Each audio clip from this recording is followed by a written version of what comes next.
यार किस गांव में रहती है तू? एड्रेस ही नहीं मिल रहा है तेरा। हाँ एक आदमी है, रुक मैं पूछती हूँ पहले उससे। एक्सक्यूज मी, आप ये एड्रेस बता सकते हैं क्या? अरे मैडम जी ये तो इंग्लिश में है, लेकिन मुझे इंग्लिश आती ही नहीं। क्या यार तुम्हें भी इंग्लिश नहीं आती है? आधे घंटे से ज़्यादा हो गया है इस गांव में सबसे पूछ रही हूँ मैं, ये एड्रेस बता दो एड्रेस बता दो। किसी को पढ़ना ही नहीं आता, जिससे पूछो ये क्या लिखा है मैडम जी, क्या है इंग्लिश में लिखा है, हमें इंग्लिश ही नहीं आती। लगता है ये पूरे गंवारों का गाँव है। तुम लोगों ने थोड़ी सी भी पढ़ाई लिखाई नहीं करी है क्या कि अगर कोई एड्रेस पूछे तो बता दो? अरे मैडम जी हमें नहीं इंग्लिश आती तो नहीं आती, बस बात खत्म। इसमें इतना चिल्लाने वाली कौन सी बात है? चिल्लाने वाली बात ये है कि मैं भटक रही हूँ, मुझे रास्ता भी नहीं मिल रहा है, क्या करूँ मैं अब? अरे तो आप जाके किसी और से पूछिए ना। और तुमको पता भी है कि हम हैं कौन? क्या कहा? तुम्हें नहीं जानती हूँ। तुम्हें जानने में इंटरेस्ट ही क्यों रखना मुझे? तुम्हारी शक्ल से लग रहा है कि तुम कितने गरीब हो गए। शायद तुम मुझे नहीं जानते। तुम्हें पता भी है मैं कितनी बड़ी कंपनी में काम करती हूँ और महीने का 50,000 रुपए कमाती हूँ। शायद तुमने 50,000 रुपए तो कभी देखे भी नहीं होंगे एक साथ। 50,000? अरे मैडम अगर मैंने बता दिया ना तो आपके कान फटे के फटे रह जाएंगे। हाँ हाँ ये सुन के तो फटे के फटे रह ही जाएंगे। महीने में तुम 1 से 2,000 रुपए कमाते हो जो, है ना? खैर मैं क्यों तुमसे बकवास कर रही हूँ। तुम ना गांव के लोग ना तो पढ़ लिख सकते हो ना ढंग का पैसा कमा सकते हो, एक नंबर के गरीब और गंवार ही रहते हो तुम लोग। लगता है मैडम मुझे कि आप थोड़ा माइंड से खिसकी हुई है, इसलिए आप बेवजह मुझ पर चिल्लाई जा रही है। एक्सक्यूज मी, मैं बोल नहीं रहा हूँ तो इसका मतलब ये नहीं कि आप मेरे ऊपर इसी तरह चिल्लाती रहेंगी। अच्छा ही होगा कि आप चुपचाप यहाँ से चली जाइए। ज्यादा नहीं हो रहा है? अभी तो मैंने चिल्लाना शुरू भी नहीं किया है, समझे? बिना मतलब के मेरा दिमाग खराब किया तो ऐसा सबक सिखाऊंगी कि ये सारा अमीरी का नाटक निकल जाएगा। मैडम ज्यादा आपका हो रहा है, बाप के लिए अच्छा ही होगा कि आप चुपचाप यहाँ से निकल जाओ। जाओ। एक्सक्यूज मी, ऐसे चिल्लाने की जरूरत नहीं है, समझे? मुझे वैसे भी कोई शौक नहीं है तुम जैसे गरीबों के मुंह लगने का। कमाल कहीं का, एक एड्रेस तो बता नहीं पाया। पूरा मूड खराब कर दिया।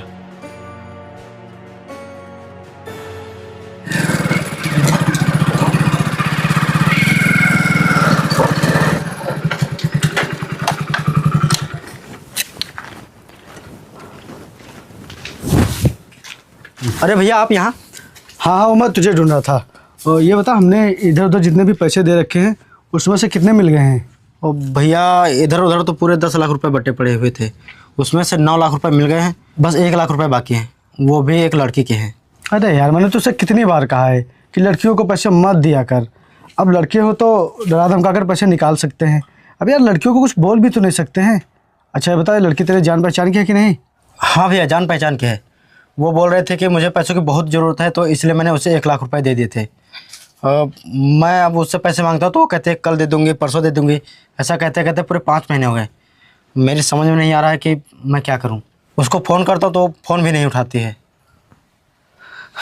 चल तो उससे बात कर ले और कैसे भी करके ये 1 लाख रुपये निकलवा ले, क्योंकि मैं एक जगह प्रॉपर्टी खरीद रहा हूँ, ठीक है? तो बहुत ही ज़रूरी है, पेमेंट जल्दी देनी है, इसलिए तू जल्दी से पैसे निकलवा। ठीक है भैया, मैं कल ही उसके घर जाता हूँ और कैसे भी करके मैं उससे पैसे लेता हूँ। ठीक ठीक है भैया। और हाँ सुनो, वो 4 पहिया घर पे खड़ी है, उसे ले लेना। ठीक ठीक है भैया। उसे निकल जाओ। मैं बस तुम्हें फोन करने ही वाली थी। तुम जब भी मिलती हो तब यही बोलती हो, लेकिन करती कभी नहीं हो। और तुम्हें याद है ना कि तुमने मुझसे पैसे लिए थे और अभी तक नहीं लौटाए हैं, और तुम्हारी वजह से मुझे कितना सुनना पड़ता है। मुझे याद है, लेकिन तुम्हें तो पता था ना कि मैंने पैसे अपने पापा के इलाज के लिए लिए थे।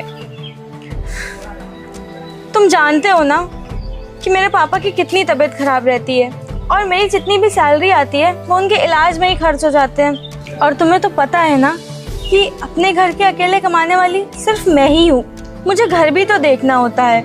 लेकिन तुम परेशान मत हो, मैं तुम्हारे सारे पैसे दे दूंगी। यार मैं जानता हूँ कि तुम मेरे पैसे लौटा दोगी, और ये भी जानता हूँ कि तुमने अपने पापा के इलाज के लिए पैसे लिए थे, लेकिन सामने वाले को थोड़ी ना पता है। यार अगर मेरे पैसे होते तो मैं छोड़ भी देता, लेकिन वो पैसे भैया के हैं और उन्हें प्रॉपर्टी खरीदनी है। उन्होंने बैंक से सारे पैसे निकाले हैं, बस तुम्हारे पैसे फंस रहे हैं। अब मैं क्या करूँ, मेरे पास भी इतने पैसे नहीं कि जो मैं उन्हें दे दूँ। यार मैंने तुम्हारी मदद की और तुम उसका फ़ायदा उठा रही हो। यार तुम परेशान मत हो, मैं तुमसे कह रही हूँ ना कि मैं तुम्हारे सारे पैसे वापस कर दूंगी। मैं एक काम करती हूँ, मैं अगले महीने से हर महीने 5-5 हज़ार करके तुम्हारे पैसे लौटा देती हूँ। वाह करती वाह, मैंने तुम्हें पैसे इकट्ठे दिए थे और अब तुम मुझे पैसे किस्तों में दोगे।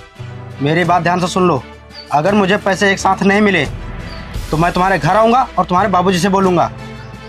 नहीं प्रदीप, ऐसा मत करना। तुम अगर मेरे घर आ गए तो तुम तो जानते हो ना मेरे पापा की कितनी तबीयत खराब रहती है, वो और टेंशन ले लेंगे। नहीं, तुम मेरी बात समझो, मैं मजबूर हूँ, इसीलिए तो मैं पैसे किश्तों में देने के लिए बोल रही हूँ। तुम जानते हो ना कि मेरे घर में कितनी प्रॉब्लम चल रही है, उसके बाद भी तुम ऐसा कर रहे हो। Please Pradeep, try to understand.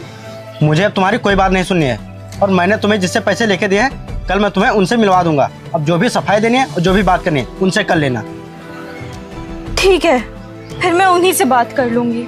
अच्छा, तुम्हारे लिए यही होगा कि कल तक तुम पैसों का इंतजाम कर लेना, ठीक है?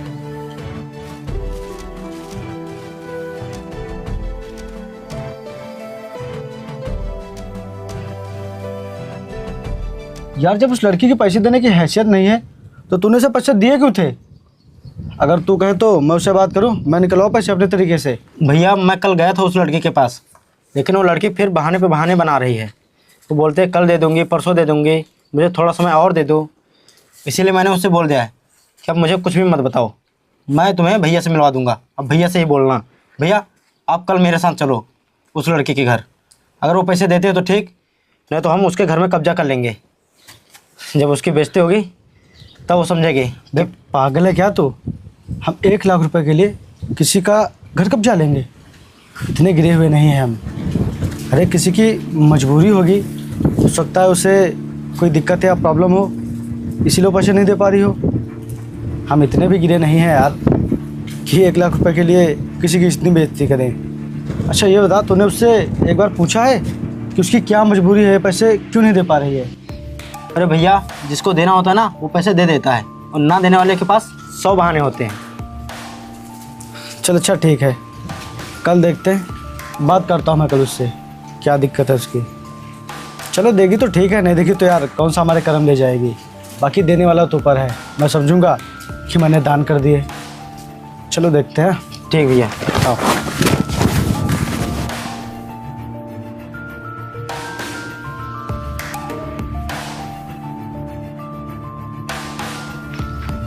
आकृति, ये रहे भैया जी, इनसे बात कर लो। क्या ये हो लड़की? हाँ भैया जी, इसी ने पैसे लिए हैं और इससे जब भी बोलो तब ये बोलते कल दे दूंगी, परसों दे दूंगी, लेकिन ये बोलते बोलते पूरे 3 महीने हो गए। प्रदीप तुम ये क्या बात कर रहे हो? ऐसा हो ही नहीं सकता। ये बहुत ही पैसे कमाती है, 50,000 महीने के कमाती है। ये तुमसे पैसे कैसे ले सकती है? बहुत अमीर है यार ये। नहीं भैया, ये तो बहुत ही छोटे घर से है। ओह, छोटे घर से। तुझे पता है मैं एक दिन यहीं मंदिर पे बैठा था तो ये मेम साहब यहाँ से जा रही थी तो मुझसे एड्रेस पूछने लगी थी और ये एड्रेस इंग्लिश में पूछ रही थी। और तुझे तो पता है मुझे इंग्लिश बिल्कुल भी नहीं आती। और फिर ये धड़ाधड़ मेरी बेइज्जती किए जा रही थी और बता रही थी कि मैं महीने के 50,000 रुपये कमाती हूँ। और मैडम मुझसे क्या कह रही थी आप कि महीने में बहुत ज़्यादा 500, 600, 1000 रुपये कमाते होगे। हाँ कमाते हैं, लेकिन सिर्फ कुछ मिनटों में। और हाँ मैडम, जब इसने आपके बुरे समय में आपको पैसे दिए थे, और मैडम वो तो मैंने इससे कह रखा है कि अगर तुम्हें कोई परेशान इंसान मिले तो तुम उसकी मदद कर दिया करो। और आप अगर चाहें तो मेरे पैसे 2 महीने की सैलरी में दे सकते हैं, क्योंकि आपकी सैलरी तो 50,000 है। क्यों, सही कहा ना? तो फिर दीजिए ना पैसे। प्लीज़ आप मुझे माफ़ कर दीजिए। उस दिन मैंने आपको गलत समझ लिया और बहुत उल्टा सीधा बोला। उस दिन के लिए मैं आपसे हाथ जोड़ के माफ़ी मांगती हूँ। और आपके पैसे मैंने मेरे पापा के इलाज के लिए लिए थे। उनकी तबीयत बहुत ख़राब है और जितनी मेरी सैलरी है उतने में तो उनकी सिर्फ दवाइयाँ ही आ पाती हैं। लेकिन आप परेशान मत होइए, मैं महीने में थोड़े थोड़े करके आपके पैसे लौटा दूँगी। प्लीज़ मुझे इतनी मोहलत दे दीजिए। पापा की तबीयत ज़्यादा ख़राब है क्या?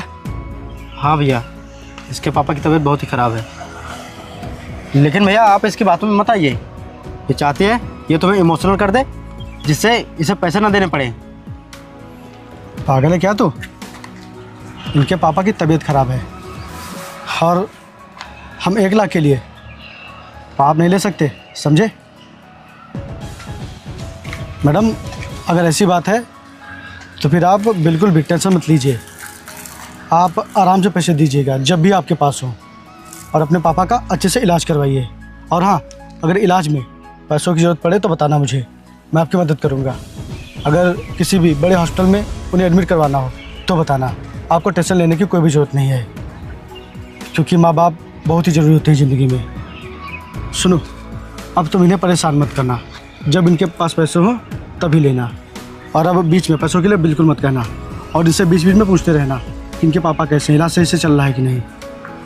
और हाँ मैडम, वो जो आपने उस दिन बोला था कि इंसान पढ़ा लिखा होना चाहिए, उसे इंग्लिश आनी चाहिए।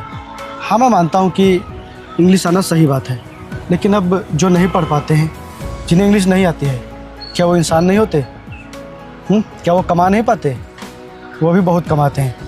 आजकल जो पढ़े लिखे नहीं होते हैं वो पढ़े लिखे लोगों को अपना नौकर बना के रखते हैं। चलिए ठीक है, चलते हैं। आप अपने पापा का ख्याल रखिए। आपका बहुत बहुत धन्यवाद। मैंने आपको कितना गलत समझा, और आप कितने अच्छे इंसान हैं। प्लीज़ मुझे माफ़ कर दीजिए उस दिन के लिए। अरे नहीं मैडम, माफ़ी मांगने की कोई भी ज़रूरत नहीं है। और हाँ, कभी भी इंसान को उसके पहनावे और उसकी बोली भाषा से उसका अंदाज़ा नहीं लगाना चाहिए। दिल में हमेशा एक दूसरे के प्रति इंसानियत रखनी चाहिए। चलता हूँ, चलो।